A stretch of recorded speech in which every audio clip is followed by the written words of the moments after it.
नमस्कार दोस्तों, कैसे आप सब। आई होप आप सब बहुत ही अच्छे होंगे और जमकर पढ़ाई कर रहे होंगे।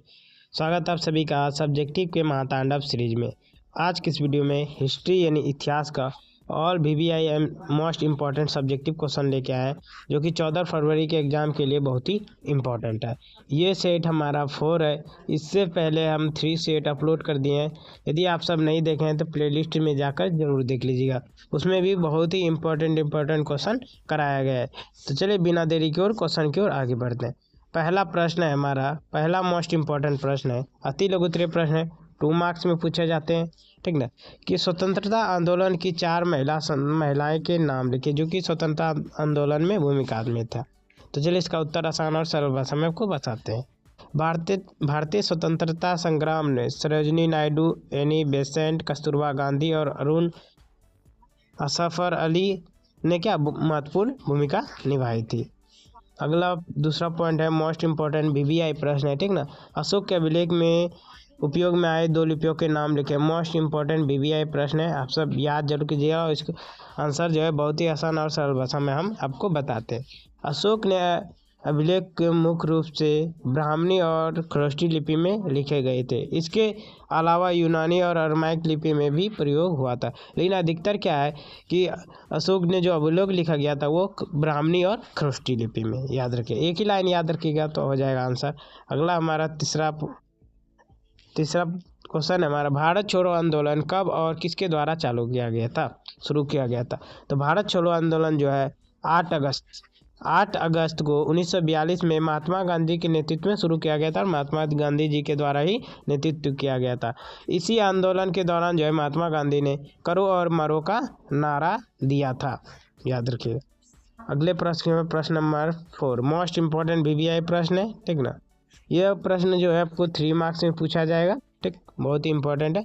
कृष्णदेव राय के व्यापारियों के प्रति दृष्टि कौन क्या था। ठीक है। तो चलिए इसका उत्तर आसान और सरल भाषा में हम आपको बताते हैं। तो विजयनगर के सबसे महान शासक कृष्णदेव राय व्यापारियों के प्रति दृष्टिकोण बहुत ही सकारात्मक और दूरदर्शी था। ठीक, चलिए कौन कौन सा देख लेते हैं एक पॉइंट में। पहला है अश्व व्यापार का महत्व। ठीक ना। विजयनगर के सेना को युद्ध के लिए अच्छी नस्लों के घोड़ों की आवश्यकता थी जो अरब और मध्य एशिया से आते थे। इसलिए कृष्णदेव राय ने यह सुनिश्चित किया कि घोड़े के व्यापारियों को विशेषकर सुविधा मिले। देखिए, विजयनगर की जो सेना था उसको क्या बहुत ही अच्छे नस्ल के घोड़े की आवश्यकता था। इसलिए क्या अरब और मध्य एशिया से आते थे, इसलिए कृष्णदेव राय ने यह सुनिश्चित किया कि जितने भी घोड़े के व्यापारी है उसे विशेष सुविधा दिया जाए। अगला हमारा पॉइंट है कि बंदरगाहों का विकास। उन्होंने बंदरगाहों को बेहतरीन बनाया और वहां व्यापारी को प्रोत्साहित किया ताकि राज्य की आय बढ़े। आगे है विदेशी व्यापारियों को संरक्षण। ठीक ना। पुर्तगाली और अन्य विदेशी व्यापारियों को उसने सुरक्षा प्रदान की और स्वतंत्रता प्रदान की। उसने अपनी पुस्तक अमुक्त माल्याद में लिखा है कि एक राजा को अपने बंदरगाह को सुधारना चाहिए और तूफान या बीमारी के कारण रोकने वाले विदेशी नाविकों की देखभाल करनी चाहिए। ये सभी थे। आप सब ये 3 पॉइंट लिख दीजिएगा, आपको फुल में से फुल मार्क्स मिल जाएगा। तो चलिए बिना देर अगले क्वेश्चन के बढ़े। अगला प्रश्न है हमारा प्रश्न नंबर 5 कि कॉर्नवालिस ने अस्थायी बंदोबस्त क्यों लागू किया। मोस्ट इम्पोर्टेंट VVI प्रश्न है। देखिए, यहाँ से पूछा जाता है क्वेश्चन, अस्थायी बंदोबस्त की विशेषता, अस्थायी बंदोबस्त कब और कहाँ लागू किया गया था, या फिर कॉर्नवालिस ने अस्थायी बंदोबस्त कब और कहाँ लागू किया था। एक ही प्रश्न है। ठीक है। और अस्थायी बंदोबस्त के लाभ और विशेषता यानी हानि, ये तीनों पूछा जाता है, तो आप सब याद जरूर कीजिएगा। तो चलिए इसका उत्तर देखते हैं। लॉर्ड कॉर्नवालिस ने 1793 में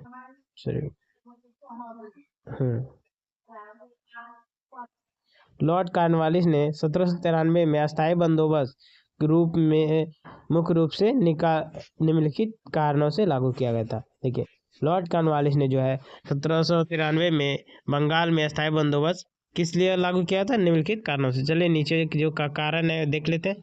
पहला है निश्चित भू राजस्व, मतलब निश्चित टैक्स, कर जिसे हम बोलते हैं हिंदी में। कंपनी को अपनी सेना और प्रशासन के खर्चे के लिए एक निश्चित और नियमित आय की आवश्यकता थी। ठीक ना। अस्थायी बंदोबस्त में उन्हें पता था कि हर साल कितना पैसा मिलेगा, चाहे फसल कैसी भी हो। ठीक ना। देखिए बोल रहा है कि कंपनी को जो था अपनी सेना और प्रशासन के खर्चों के लिए क्या निश्चित और नियमित आय की आवश्यकता थी, इसलिए अस्थायी बंदोबस्त से उन्हें पता था कि हर साल कितना पैसा मिलेगा, चाहे फसल हो भी ना हो। ठीक ना। आगे हमारा दूसरा वफादारी। दूसरा पॉइंट हमारा वफादारी वर्ग का निर्माण। अंग्रेजों को भारत में शासन करने के लिए एक समर्थन वर्ग की जरूरत थी। ठीक। जमींदारों को भूमि का स्वामी बनाकर उन्हें एक ऐसा वर्ग तैयार किया जो अपनी स्थिति बनाए रखने के लिए ब्रिटिश शासन का वफादार बने रहे। अगला हमारा तीसरा पॉइंट है कृषि में निवेश। कंपनी को उम्मीद थी कि राजस्व फिक्स होने के बाद जो है जमींदार बचे हुए मुनाफे को कृषि सुधार में लगाएंगे, जिससे उत्पादन बढ़ेगा। हालांकि ऐसा बहुत ही क्या हुआ, कम हुआ। आई होप आप समझ गए। ये 3 पॉइंट इनका भी लिखिएगा और आंसर आपका हो जाएगा कंप्लीट। अगला हमारा प्रश्न है प्रश्न नंबर 6। प्रश्न नंबर 6 हमारा काला शहर और गोरा शहर में अंतर बताइए।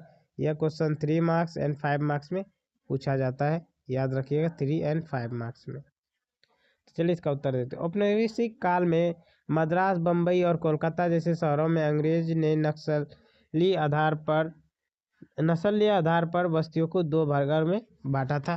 कौन कौन से, पहला देख लेते हैं। पहला है गोरा शहर, जिसे हम व्हाइट टाउन कहते हैं।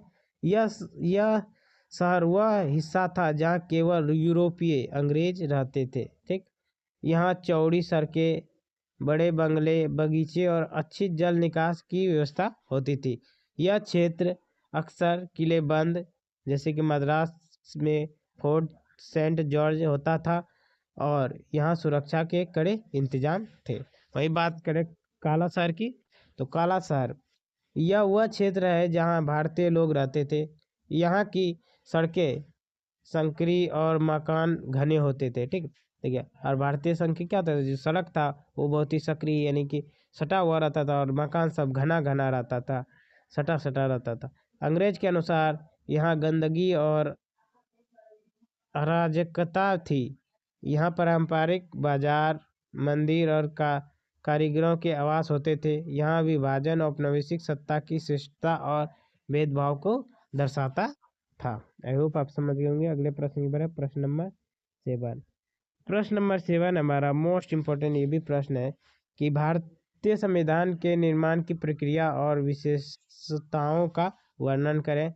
यह क्वेश्चन 5 मार्क्स में पूछा जाता है, आप सब याद जरूर कीजिएगा। ठीक ना। चलिए इसका उत्तर हम आपको सरल और इजी लैंग्वेज में आपको हम बताते हैं। भारतीय संविधान दुनिया का सबसे बड़ा लिखित संविधान है। इसका निर्माण एक संविधान सभा द्वारा किया गया है। अब देख लेते हैं निर्माण की प्रक्रिया। ठीक है ना। संविधान के निर्माण की प्रक्रिया। पहला, संविधान सभा का गठन 1940 में हुआ। डॉक्टर राजेंद्र प्रसाद के अध्यक्ष और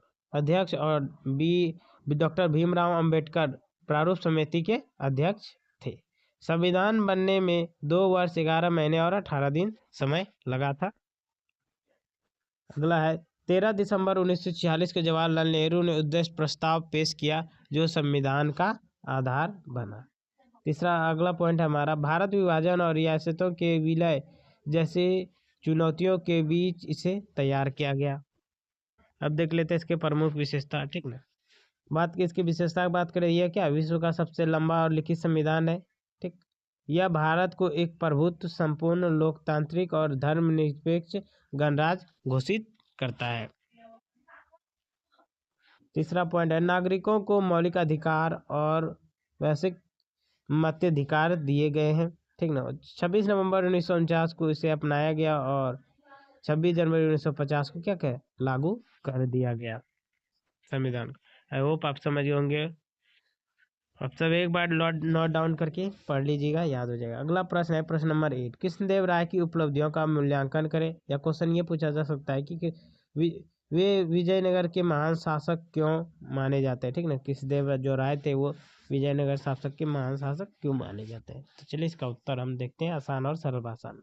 ठीक ना। मोस्ट इंपॉर्टेंट बीबीआई प्रश्न है, हर साल पूछा जाता है। 3-4 साल से उठा के देख लीजिए, ये प्रश्न आ ही आ रहा है।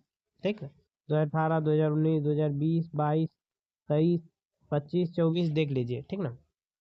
कृष्णदेवराय विजयनगर साम्राज्य के सबसे महान शासक थे। ठीक ना। वे तुलु वंश से संबंधित थे। उनका महानता यानी महानता या उपलब्धि बोले के कारण निम्नलिखित है। देख लेते क्या कारण है महान होने का या फिर उसका उपलब्धि का। ठीक, पहला सैन्य उपलब्धियां। ठीक ना। उन्होंने ओडिशा के गजपति शासकों को हराया और बीजापुर के सुल्तान से रायचूर दुआब की भूमि जो उपजाऊ भूमि थी उसको छीना। उनके शासनकाल में विजयनगर का विस्तार सबसे अधिक हुआ था। और विजय कृष्णदेवराय के शासनकाल में क्या हुआ, विजयनगर साम्राज्य का जो है सबसे विस्तृत सबसे अधिक हुआ था। आगे बात करें पॉइंट नंबर 2, साहित्य और विद्वान। वे स्वयं एक महान विद्वान और तेलुगु कवि थे। अमुक्त माल्याद नामक ग्रंथ लिखा है। उनके दरबार में अष्टदिग्गज यानी 8 महान तेलुगु कवि रहते थे।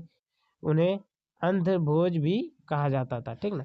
और कृष्णदेवराय के जो दरबार में 8 दिग्गज रहते थे जिन्हें 8 महान तेलुगु कवि कहते थे, उन्हें ये सब क्या कहते हैं, अंधभोज भी कहा जाता था उन्हें। अगला है हमारा तीसरा पॉइंट, स्थापित्य कला। ठीक, उन्होंने अपनी माँ के लिए नागलपुरम नामक उपनगर बसाया। ठीक ना। उन्होंने विजयनगर में हजरा राम मंदिर और विठल स्वामी मंदिर के भव्य गोपुरम का भी निर्माण कराया।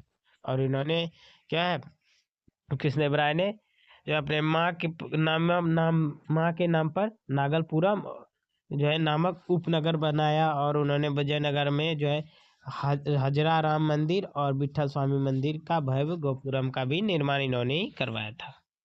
अगला हमारा चौथा पॉइंट है जन कल्याण। उन्होंने खेती को बढ़ावा देने के लिए बड़े तालाब और नहरों की खुदवाई करवाई। और पांचवा पॉइंट है अपनी वीरता और द्विता और न्याय प्रियता के कारण कृष्णदेवराय को भारतीय इतिहास के महानतम राजाओं में से एक गिना जाता है।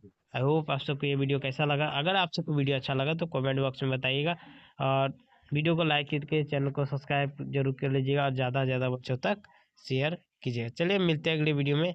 जय हिंद, जय भारत।